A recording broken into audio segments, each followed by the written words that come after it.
Welcome back to the deep dive. Today we've got something, well, quite special lined up. We do indeed. We're diving into insights from someone we both know personally and have immense respect for. Absolutely. We're talking about Lorenzo. The Lorenzo, many of you know his work, astrologer, tarot reader, prophet.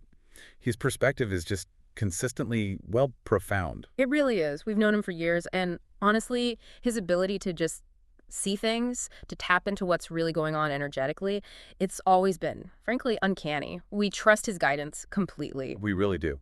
And that's why we want to do this today. We're not going to summarize or filter anything. No interpretation from us. Exactly. We're bringing you Lorenzo's complete, unadulterated monthly forecast, specifically for Sagittarius, focusing on the upcoming full moon in Scorpio. That's May 12th, 2025. Right. And it's crucial to understand, like, Lorenzo's intention here. This isn't your standard find love this week horoscope, not at all. No, dummy. He frames this as being about revelation, unearthing things, initiation even. He calls it a form of psychic liberation. It's meant to be deep. It really is. And he does mention, for you Sagittarians out there, if you happen to know your ascendant sign, consider that too.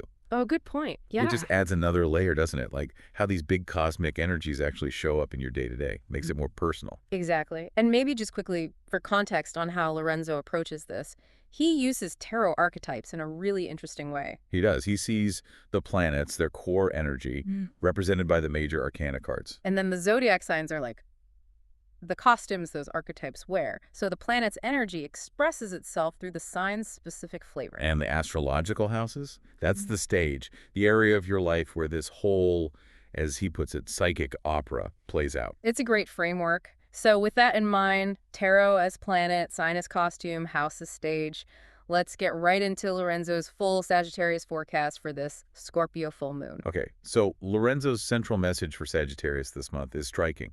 It's, you're not healing, you're breaking the spell. Wow, okay, breaking the spell. Yeah.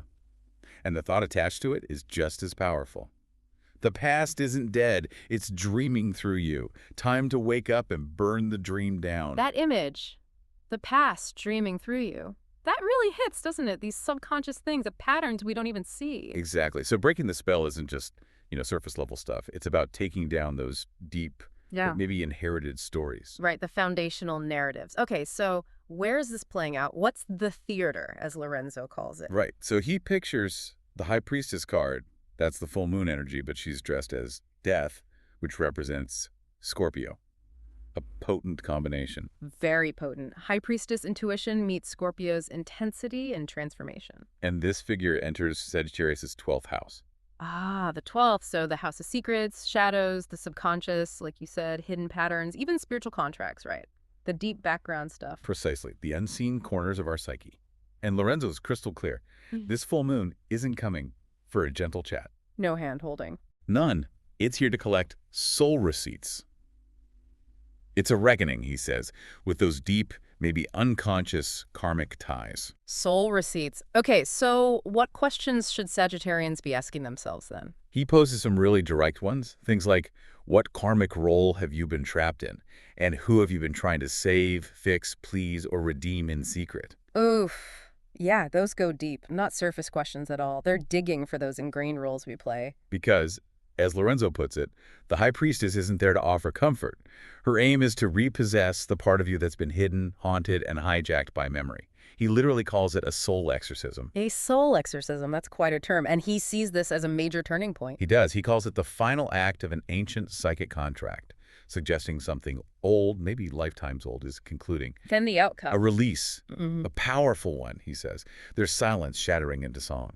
Finding that authentic voice after maybe years of holding back. That's a beautiful, powerful image. Silent shattering into song. Okay, so let's get into the specifics. The tarot planetary archetypes, the holy drama. Where does he start? First up, a trine that's a supportive aspect to Saturn. Lorenzo represents Saturn with the World card. Okay, Saturn, the structure, the foundation, the world suggesting completion. Exactly. And Saturn is in Pisces, which he links to the Moon card's energy, intuition, emotion, the subconscious. And this is all happening in Sagittarius' 4th house. The 4th house? Home, family, roots, emotional foundations. Right. And Lorenzo stresses these aren't just background influences. They are ancestral blueprints coded into your daily choices, like the hidden programming. Got it. So what's Saturn's message here via the world and the moon in Pisces? Lorenzo puts it bluntly. You've reached the end of what your family story can teach you. Now you must unlearn what they called love and call it what it was, survival. Wow. Unlearn what they called love and call it survival. That's a heavy realization. It is. He says this signifies the death of inherited loyalty. It's a call for Sagittarius to see where maybe obligation comes from old survival patterns, not healthy connection. You're not bound to repeat the family pain anymore. Okay. That's huge. What's next in this cosmic drama? Next, another trine, this time to the North Node retrograde. The North Node is our evolutionary path, our destiny point. Retrograde suggests maybe an inward turn or revisiting something. And he uses the star reversed for the North Node RX. Okay? Also in Pisces, also in the fourth house. Yes, same place. And Lorenzo's message here is actually quite hopeful in a way. He says, you're the one they prayed for before they ever knew how to love someone like you. Oh, that reframes your position in the family line completely. Very empowering. It is. But, and this is crucial, he immediately follows with, but you can't save them. You're here to liberate yourself first. Right. Back to that core theme. Break your own spell first. You can't fix everything for everyone else. Exactly. Self-liberation comes before anything else. Okay. Okay, moving on. There's an opposition aspect. Tension needing integration. Okay, opposition to who? To Uranus, which Lorenzo sees as the full, unpredictable energy breakthroughs. Uranus is in Taurus, which he connects to the Hierophant tradition, structure, the physical world, and this happens in Sagittarius' sixth house. Right, the sixth house. Daily work, routines, health, service. Well, So Uranus, the disruptor, meets Taurus, the stabilizer, in the house of daily life. What is that spark? Lorenzo calls it an electric shock, aimed right at those outdated routines, maybe work structures, service patterns, anywhere Sagittarius has been working like your soul is in debt. That feeling of being indebted. Yeah, I think many can relate to that. So what's the message from the Fool in Hierophant costume? It's sharp. Stop serving a schedule that keeps your light dimmed and your mind dismembered. It's a wake-up call about where your energy is going. Is it actually feeding you? Or draining you? He clarifies this opposition further. Yes. He says this is a breakdown of obligation disguised as purpose. That feeling that you have to keep pushing, but it's not really fulfilling. He says it's time for being purged rather than just being productive. Purging over productivity. Got it. What else? Then there's a sextile, an easier opportunistic connection. It's to the South Node retrograde. The South Node is our past, what we're moving away from. And he uses the devil reversed for the South Node RX. So releasing old chains, limiting beliefs maybe? Exactly. And it's in Virgo, which he connects to the hermit introspection, wisdom, refinement. This lands in Sagittarius' 10th house. The 10th. Career, public image, reputation. So releasing old patterns related to the outer world persona. Precisely. Lorenzo's message here is about shedding that outward performance. You are not here to build a legacy for this system. You're here to become a myth that dissolves it. Become a myth that dissolves the system. Wow, so dropping the professional mask? Yes. The mask that maybe looked responsible, maybe even spiritual, but was actually, as he puts it, a trauma costume. A role you played to cope, not your true self. That's insightful. Trauma costume. Okay, one more planetary aspect. Yes, a quincunx. This is an awkward aspect, requires adjustment, creates friction. It's to Jupiter. Jupiter, the planet of expansion, luck, abundance. Lorenzo uses the Wheel of Fortune card for Jupiter. Right. Jupiter is in Gemini, which he links to the lover's choices, relationships, duality. And this is in Sagittarius' 7th house. The 7th house of partnership and key relationships. So Jupiter's expansion meets Gemini's relationship focus in the partnership house. But with that awkward quincunx energy, feels like a warning. It is. Lorenzo's very explicit. Be very careful. An offer, a relationship, a partnership that looks expansive is a mirror, not a miracle. Ooh, a mirror, not a miracle. So it might look like growth, but it's reflecting something back. Exactly. His advice is stark. If they reflect your pain back to you with honey on their tongue, walk away. Wow, no ambiguity there. None. He says, Sagittarius, you're not meant to be someone else's soulmate project right now. You are a portal closing.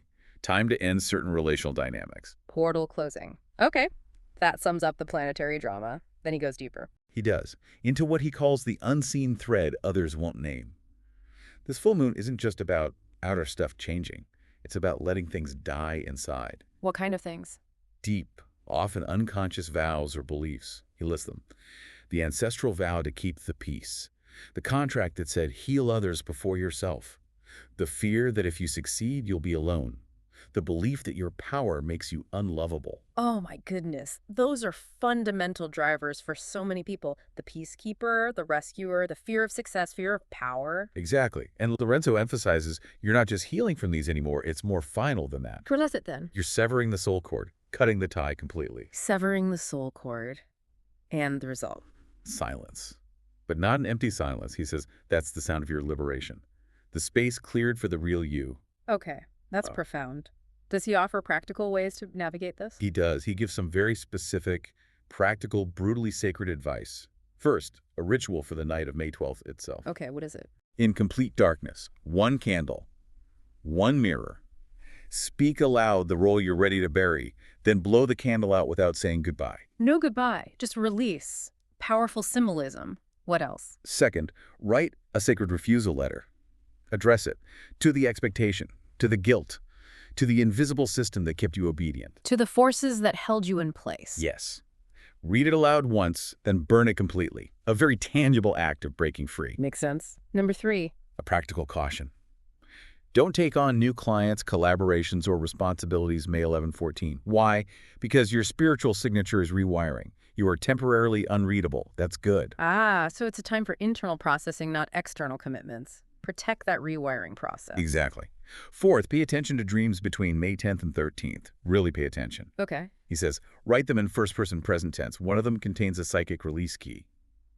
The subconscious holds important information now. A psychic release key in a dream. Interesting. And the last piece of practical advice? It's a spoken affirmation. You place one hand on your heart, one on your belly, and say, I no longer carry pain to prove my depth. I no longer silence joy to protect the past. I remember who I was before the spell. And I speak as that self now. That's reclaiming your core self. Before the spell. Beautiful. It really is. And then Lorenzo drops what he calls his final wow line. Okay, I'm ready. He says, this full moon doesn't want your healing. It wants your remembrance. Not of what they did to you, but of who you were before you ever needed to survive it. Oh, wow. So shifting focus entirely. Not the trauma, but the original essence. Before survival mode kicked in. Precisely. It's a fundamental reframe. But wait, there's more. There's more. Okay. Lorenzo adds another layer. He says, this full moon isn't closure. It's your psychic reboot. Not closure, a reboot, like a system update. Exactly. It's not just about healing the wound. It's about clearing the underlying code, the energetic malware, as he calls it. Stuff downloaded from personal or even ancestral spiritual trauma. Energetic malware. That's a great way to put it, those deep limiting beliefs. Yes. He gives examples. If I let go of control, I'll disappear. Or if I stop performing, I'll be forgotten. Or maybe if I step fully into rest, I'll collapse. Yeah. Those deep fears. Yeah, those foundational fears that keep us stuck. So this full moon is addressing those directly. Directly and intensely. Lorenzo says it's surgical, not gentle. It doesn't want tears. It wants your consent to be erased and rewritten from source. Erased and rewritten from source. Yeah. That is a commitment. A huge one. Yeah. He then offers the nuance that nails it. He revisits the 12th house where this is happening for Sagittarius. Okay, the house of the subconscious. He calls it the cosmic server room of your soul. And Scorpio's message, the full moon's message is, back up everything you think you are. I'm about to rewrite the entire operating system. Woo! Back up everything. Rewrite the OS. That explains why this might feel intense or disorienting. Absolutely. He actually lists potential feelings. Unmotivated but alert, disconnected but overaware, silent but full of inner noise, afraid to act but overwhelmed if you don't. That sounds confusing, like being pulled in different directions. Right. But he clarifies. This isn't depression, it's dimensional recalibration. Your whole system is retuning itself. Dimensional recalibration. Okay. That makes sense of those paradoxical feelings. Then comes the real wow moment. Yes. And it's a question. You've been worshiping your potential, but now the universe asks, what happens when you become it? Ooh, stop focusing on becoming and just be it. Exactly. It's not about striving anymore, not about being healed enough. It's about now, in the silence, in the undoing, when it's just you without the mask, the mission, or the myth. Just the core self stripped bare. Wow, that's a powerful place to arrive. It really is. And to support reaching that state, he offers some final, advanced, high-impact, practical advice. Okay, let's hear it. More advanced than the first set. Seems so. First, a 48-hour blackout ritual for May 12th and 13th. Blackout, meaning No social, no self-help content, no spiritual noise. Total quiet. Wise is saying. You need silence to hear the soul's new instruction. Ah, cut out all the external chatter to hear the internal signal. Makes sense. Second, write, I release all roles on paper. Then list the specific roles still running you. He gives examples like the helper, the lover, the rebel, the success story. All those identities we cling to. Yes. And then burn the list. The point being, you don't need those identities to be real. Letting go of the labels. Got it. Third, Another caution. Avoid launching, declaring, or initiating anything major until after May 14th. This window, he says, is for ego deactivation, not action. ego deactivation. So letting the old self quiet down before stepping out anew. Exactly. Fourth, a physical practice for May 12th itself. Yeah. Lie flat on your back, arms out wide, like a coffin. Okay. Symbolic death pose. Yes. Yeah. Close your eyes and say aloud, I die to the version of me who was built in reaction. I rebirth as the one who arrived before story, noise, or fear. And hold that pose for 7 minutes. 7 minutes. That requires focus, a conscious dying and rebirthing. A very conscious act. And finally, the last piece of advanced advice, the ultimate reboot instruction. What is it? Repeat this final spell aloud while holding your breath for 5 seconds. I am no longer a memory. I am the moment. Let the breath out slowly. That's the reboot. Holding the breath. I am no longer a memory. I am the moment. Wow. Anchoring into the present. The reboot. Exactly. And, well, that's it. That is Lorenzo's complete, detailed, and incredibly potent forecast for Sagittarius for the May 12th, 2025 full moon in Scorpio. Wow. Just wow. That was a lot to take in, but so incredibly insightful. We truly hope that sharing Lorenzo's direct words, his undiluted wisdom, has given you, our listeners, some really valuable perspectives to sit with. Absolutely. It's definitely given us a lot to think about. And maybe a final thought to leave you with, building on Lorenzo's message. Yeah. Consider this. What might it actually feel like to operate from that version of yourself Lorenzo mentioned? The one that existed before all the survival strategies, before the roles, before the spell. What could life look like if you started living from that space, truly unburdened by those old stories? Living from before the spell. That's a powerful question to carry forward.